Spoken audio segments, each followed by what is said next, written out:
अस्सलामु अलैकुम वरहमतुल्लाहि वबरकातुहू नहमदुहु व नुसल्ली अला रसूलिल करीम अम्मा बादु फ़अऊज़ु बिल्लाहि समील अलीम मिनश शैतानिर रजीम बिस्मिल्लाहिर रहमानिर रहीम। ज़बान की आफ़तें, ज़बान की गलतियाँ जो आज हम रोज़मर्रा करते हैं, जिनकी वजह से बहुत ज़्यादा गुनाह हमारे नामा अमाल में लिख दिए जाते हैं और इवन के यहाँ तक कि हमारी नेकियां इसकी वजह से ख़त्म हो जाती हैं। वो कौन सी आफ़तें हैं, वो कौन सी गलतियां हैं जो हम कर रहे हैं, जिनसे हमें बचना चाहिए। क्योंकि ज़बान अल्लाह रब्बुल इज़्ज़त ने इंसान को बोलने के लिए दी है। जब इंसान ज़बान से जो भी कलिमात कहता है, अगर इंसान अच्छे कलिमात कहता है तो इंसान के दाएं कंधे पे बैठने वाले फरिश्ते उसकी नेकियां लिख लेते हैं। अगर इंसान वो कलिमात बुरे कहता है, ज़बान से कोई भी कहता है, तो अगर वो बुरे हैं तो बाएं कंधे पे बैठने वाले फरिश्ते जो हैं वो गुनाह लिख देते हैं। तभी तो पैगम्बर अलैहिस्सलातु वस्सलाम ने फरमाया, नबी करीम सल्लल्लाहु अलैहि वसल्लम की हदीस है कि आप सल्लल्लाहु अलैहि वसल्लम फरमाया, अगर मुझे इंसान दो चीज़ों की ज़मानत दे दे, मैं पैगम्बर अलैहिस्सलातु वस्सलाम उसको जन्नत की ज़मानत देता हूँ। छोटी सी चीज़ की ज़मानत नहीं, जन्नत की ज़मानत है, जिसको हासिल करने के लिए इंसान सारी ज़िंदगी गुनाहों से बचता है, नेकी के काम करता है, सर्दी गर्मी भूख प्यास को बर्दाश्त करते हुए तमाम अल्लाह रब्बुल इज़्ज़त की इबादत को पूरा करता है। अब दो चीज़ों की ज़मानत, एक चीज़ ज़बान है कि इंसान मुझे ज़बान की ज़मानत दे दे कि कभी भी इसके साथ कोई भी गलती नहीं करेगा, कोई भी बुरे अहकामात के मुताबिक कोई अल्फाज नहीं बोलेगा। और दूसरा, इंसान मुझे अपनी इज़्ज़त, अपनी शर्मगाह की हिफाजत दे दे कि इंसान कभी बदकारी नहीं करेगा, कभी जना नहीं करेगा। मैं पैगम्बर अलैहिस्सलातु वस्सलाम उसको जन्नत की ज़मानत देता हूँ। दूसरी हदीस है, पैगम्बर अलैहिस्सलातु वस्सलाम ने फरमाया कि हर सुबह इंसान के जिस्म के सारे आज़ा इंसान की ज़बान से बड़े ही इल्तमास करते हैं, आज़ाना अंदाज से कहते हैं कि हमारे बारे में अल्लाह रब्बुल इज़्ज़त से डरना, क्योंकि हम सारे के सारे आज़ा आपके साथ मुअल्लिक हैं। अगर आप सीधी रही तो हम भी सीधे रहेंगे, अगर आप गलत रास्ते की तरफ चल पड़ी तो हमारा भी चलना आपके साथ ही होगा।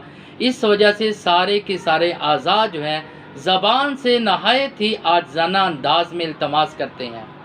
अब ज़बान की कौन सी आफ़तें हैं? सबसे पहले नंबर पे अल्लाह रब्बुल इज़्ज़त पर झूठ गढ़ना और अल्लाह रब्बुल इज़्ज़त पे झूठ बांधना। जैसे आज बेशुमार लोग कोई काम ऐसा जिसका अल्लाह ने हुक्म नहीं दिया वो करने का हुक्म देते हैं, कोई काम ऐसा जिसका अल्लाह ताला ने मना नहीं किया लोग उससे मना करते हैं अल्लाह की तरफ मंसूब करके, या लोग अल्लाह रब्बुल इज़्ज़त को किसी का बाप बेटा करार देते हैं। ये झूठ पैगम्बर अलैहिस्सलातु वस्सलाम पे भी और अल्लाह रब्बुल इज़्ज़त की ज़ात पे भी झूठ बांधते हैं। लेकिन ये इंसान की आफत ऐसी है ज़बान की, जिसकी वजह से इंसान के सारे गुनाह जो होते हैं और वो अल्लाह रब्बुल इज़्ज़त उसके नामा अमाल में लिख देता है और सारी की सारी नेकियां उसकी ख़त्म हो जाती हैं। दूसरे नंबर पे ज़बान के साथ शिरकिया कलिमात बोलना। जैसे आज इंसान मुसीबत में गैरुल्लाह को पुकारता है, गैरुल्लाह को मदद के लिए पुकारना, गैरुल्लाह के सामने दुआ करना, या अल्लाह रब्बुल इज़्ज़त किसी को मोहब्बत में आकर, इतनी मोहब्बत में आकर उसको वो सारी की सारी सिफ़ात के साथ नवाज देना जो अल्लाह रब्बुल इज़्ज़त के साथ ख़ास हैं, जो अल्लाह रब्बुल इज़्ज़त ने अपनी ज़ात के साथ ख़ास की हैं, वो सारी की सारी उसको सौंप देना। ये ज़बान के साथ शिरकिया कलिमात, जिसकी वजह से इंसान के सारे नेक आमाल तबाह हो जाते हैं। तीसरे नंबर पे अल्लाह रब्बुल इज़्ज़त की ज़ात का या आपके फ़रमान का या पैगम्बर अलैहिस्सलातु वस्सलाम के फ़रमान का या कुरान का मजाक उड़ाना। जैसे आज लोग, एक नमाजी आदमी, एक दीन पे चलने वाला, एक चेहरे पे ऊपर सुन्नत रसूल को, पैगम्बर अलैहिस्सलातु वस्सलाम की सुन्नत को समझते हुए चेहरे पे उसको ठहराने वाला और चेहरे पे सजाने वाला दाढ़ी, और उसका मजाक करना या कुरान का मजाक करना या नमाज पढ़ने की वजह से मजाक करना या अल्लाह रब्बुल इज़्ज़त की तस्बीहात करने की वजह से मजाक करना, ये इंसान के आज हमारे माशरे में लोग खुद तो नेकी करने के लिए तैयार नहीं है, खुद नमाज पढ़ने के लिए तैयार नहीं, कुरान की तलावत करने के लिए तैयार नहीं, लेकिन अल्लाह के ताला के जो बंदे हैं उनके ऊपर तरह तरह के मजाक उड़ाते हैं, कुरान की कही हुई बातों के ख़िलाफ़ मजाक उड़ाते हैं। फरमाया ये इंसान की ज़बान की आफत है, जिसकी वजह से इंसान का नामा अमाल गनाहों के साथ स्याह होता जा रहा है। लिहाजा हमें अल्लाह के फरमान, पैगंबर के फरमान और कुरान और इस पर अमल करने वाले का मजाक नहीं उड़ाना चाहिए और इससे बचना चाहिए। इसी तरह चौथे नंबर पे रसूलुल्लाह सल्लल्लाहु अलैहि वसल्लम पर झूठ बोलना, जैसे आज हमारे माशरे में ये सोशल मीडिया के ऊपर आम चल रहा है। कोई किसी को मैसेज कर रहा है, कोई किसी को तस्वीर सेंड कर रहा है कि रसूलुल्लाह सल्लल्लाहु अलैहि वसल्लम का फरमान है, किसी को रबीउल अव्वल की खुशखबरी महीने की खुशखबरी दो, किसी को रमज़ान के महीने की खुशखबरी दो, किसी को मुहर्रम के महीने की खुशखबरी दो, इतने साल के गुनाह माफ़ हो जाएंगे और अगर ना दिया तो आपके लिए आफत आएगी। ये सारे के सारे पैगंबर अलैहिस्सलातु वस्सलाम के ऊपर झूठ गाना कबीरा गुनाह है। और सही बुखारी की हदीस है, हदीस नंबर है 1291। हदीस को बयान करने वाले हज़रत मुगीरा रज़ी अल्लाह ताला अन्हु बयान करते हैं कि रसूलुल्लाह सल्लल्लाहु अलैहि वसल्लम ने फरमाया, मुझ पर झूठ बांधना आप किसी आम आदमी पे झूठ बांधने की तरह नहीं है।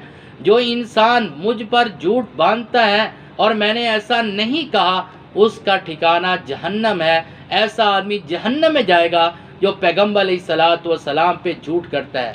लिहाजा आज हर इंसान इस सोशल मीडिया से पढ़ने के बाद वो हदीस समझ लेता है, आगे लोगों को सेंड करता है कि अगर मैंने ना किया मुझे तकलीफ़ होगी, मुझे नुकसान होगा।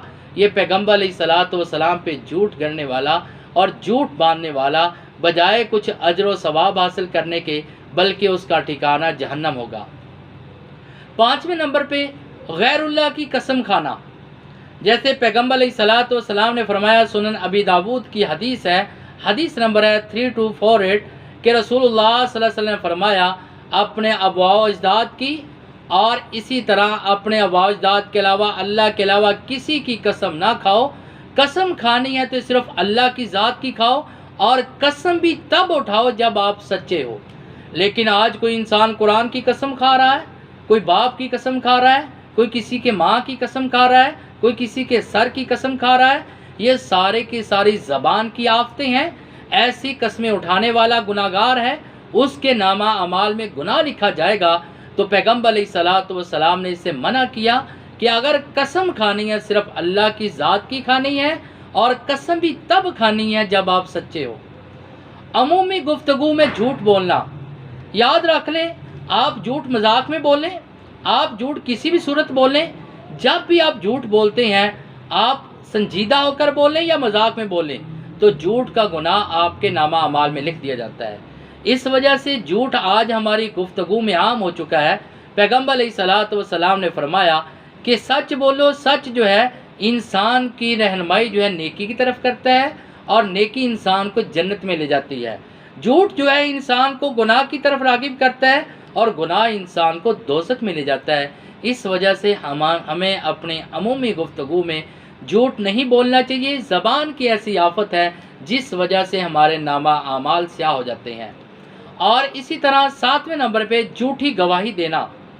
आज हम हर आदमी दूसरा, अदालतों में ये तो आम चल पड़ा है, आजकल तो किराए के गवाह मिल जाते हैं जिनको किसी चीज़ का पता नहीं होता।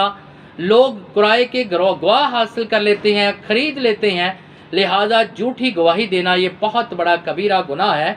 जैसे सही बुखारी की हदीस है, हदीस नंबर है 5976 और हदीस को बयान करने वाले हज़रत अबू बकरा रज़ी अल्लाह ताला अन्हु बयान करते हैं कि रसूलुल्लाह सल्लल्लाहु अलैहि वसल्लम ने एक मरतबा हमसे कहा, क्या मैं आपको कबीरा गुनाह ना बताऊं? आपने ये 3 मरतबा दोहराए। हमने कहा, अल्लाह के रसूल क्यों नहीं? आपने कहा, कबीरा गुनाह, सबसे बड़ा कबीरा गुनाह अल्लाह के साथ शिर्क करना और उसके बाद वालिदैन की नाफरमानी करना। और जिस वक्त अल्लाह के रसूल ने ये बात कही, आप टेक लगा कर बैठे थे। हज़रत मुगीरा कहते कि उसके बाद अल्लाह के रसूल सीधे होकर बैठ के कहा, खबरदार, कभी भी झूठ नहीं बोलना, झूठी गवाही नहीं देना। झूठ नहीं बोलना, झूठी गवाही नहीं देना।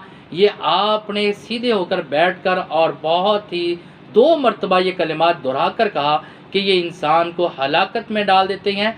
आज कोई इंसान पैसे को देखता है, कोई अपनी कुर्बत को देखता है, कोई इंसान रिश्तेदारी को देखता है, कोई दोस्ती को देखता है, झूठी गवाही तो दे देता है, याद रख ले, ऐसे आदमी को अपना नामा अमाल स्याह कर लेता है, ऐसे आदमी का ठिकाना जहन्नम में बन जाता है। लिहाजा कभी भी गवाही देते वक्त रिश्तेदारी को ना देखें और इसी तरह दोस्त अहबाब को ना देखें, अदल को देखें, इंसाफ को देखें, अगर आप दुनिया और आखिरत में कामयाब होना चाहते हैं। 8वें नंबर पे किसी को हंसाने के लिए झूठ बोलना। आजकल ये लतीफ़े आम चल पड़े हैं, लोग लतीफ़े सुना सुना कर, झूठे लतीफ़े लोगों को हंसाते हैं, लोगों को खुश करते हैं, सोशल मीडिया पे आम आ गया और लोगों को हंसाने के लिए झूठे लतीफ़े बोले जाते हैं और लोगों को सुनाए जाते हैं अपनी शोहरत पाने के लिए, अपने आप को बड़ा फ़नकार बनाने के लिए। और पैगम्बर अलैहिस्सलातु वस्सलाम ने इसे मना फरमाया। हदीस सुनन अबी दाऊद की हदीस है, हदीस नंबर है 4990। पैगम्बर अलैहिस्सलातु वस्सलाम ने फरमाया, हल ऐसा आदमी हलाक हो गया जो आदमी झूठ बोलकर लोगों को हंसाता है ताकि लोग उसकी बात में हंसे। ऐसे आदमी ने अपने आप को हलाकत में डाला। ये पैगम्बर अलैहिस्सलातु वस्सलाम ने 3 मरतबा ये कलिमात दोहराए। लिहाजा हमें कभी भी ऐसे ज़बान से लोगों को हंसाने के लिए झूठे लतीफ़े, झूठी बातें नहीं करनी चाहिए, बल्कि हमेशा हमें अपनी ज़बान से अच्छी गुफ्तगू करनी चाहिए। पैगम्बर अलैहिस्सलातु वस्सलाम ने तभी तो कहा कि मैं ऐसे इंसान को जन्नत की ज़मानत देता हूँ जो मुझे अपनी ज़बान की ज़मानत दे दे। और 9वें नंबर पे आप सल्लल्लाहु अलैहि वसल्लम ने फरमाया, जो ज़बान की आफत है, इंसान को तबाह करने वाली है, मजाक उड़ाना, किसी का मजाक उड़ाना या बुरे अलकाब से पुकारना। अगर किसी की ज़बान से सही नहीं बोलता, कदमों से सही चल नहीं सकता और इसी तरह जसामत के लिहाज से फिट नहीं है, माजूर है, लोग उसका मजाक उड़ाते हैं। लोग किसी के रंगत काली होने की वजह से या किसी के कुछ जिस्म में ऐब होने की वजह से उल्टे नामों से पुकारते हैं, उल्टे नाम रख लेते हैं, जिसके बारे में रब्बे ज़ुल जलाल ने सूरतुल हुजरात में आयत नंबर 11 में फरमाया कि ऐ ईमान वालो, कोई कौम किसी कौम का मजाक ना उड़ाए, शायद जिसका मजाक उड़ाया जाता है वो उससे बेहतर है। कोई औरत किसी औरत का मजाक ना उड़ाए, शायद जिसका मजाक उड़ाया जा रहा है वो उससे बेहतर हो। और एक दूसरे को उल्टे नामों से ना पुकारो, एक दूसरे में ऐब ना लगाओ। ये अल्लाह रब्बुल इज़्ज़त ने सूरतुल हुजरात में इस चीज़ के बारे में वाज़े बयान फरमाया। लिहाजा ये 9 ऐसी आफतें हैं जिनको हम माशरे में अपना रहे हैं, हमारी नेकियां जिसकी वजह से तबाह हो रही हैं। हम समझते हैं हम बहुत ज़्यादा नेकियां कर रहे हैं, लेकिन इन कामों की वजह से हम अपनी सारी की सारी नेकियों को तबाह कर रहे हैं। अल्लाह रब्बुल इज़्ज़त से दुआ कि अल्लाह ताला हमें ज़बान की आफतों से बचाए। वमा अलैना इल्लल बलागुल मुबीन।